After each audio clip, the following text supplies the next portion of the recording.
আসসালামু আলাইকুম। আপনারা সবাই কেমন আছেন? আলহামদুলিল্লাহ ভালো আছি। আজ আমরা একটু দাওয়াত খেতে যাচ্ছি সুন্নতে খাতনা। সেখানে রাস্তাঘাটে একটাও ভ্যান নাই, গাড়ি নাই, কি করব? কিভাবে যাব? সাদি দাঁড়াই আছে, মন খারাপ। ডাক দাও, ওই খালিরে ডাক দাও, ডাক দাও বাবা, ডাক দাও। এই নলগুলো যাবেন? আমাদের বাড়ির সাইডে যে একটা প্রতিবন্ধী অফিস আছে, মানে সমাজ কল্যাণ মন্ত্রণালয়ের সমাজসেবা অধিদপ্তর, এখানে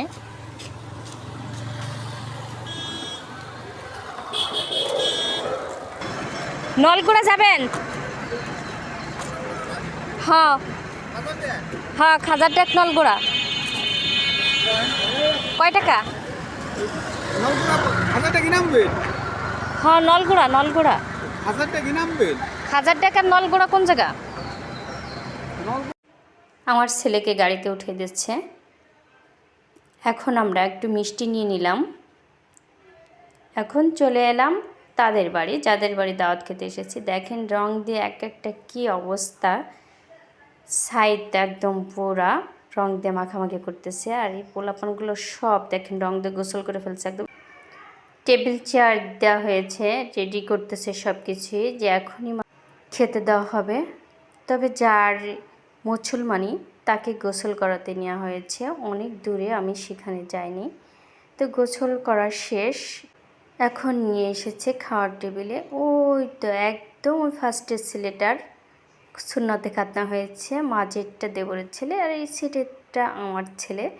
তিনজনই সেন্ডি গেঞ্জি পরছে, গরমের সময় গরম লাগতেছে ওদের, এই জন্য। তো ইতিমধ্যে খাবার চলে এসেছে, আমি আমার ছেলেকে খাওয়াই দেব।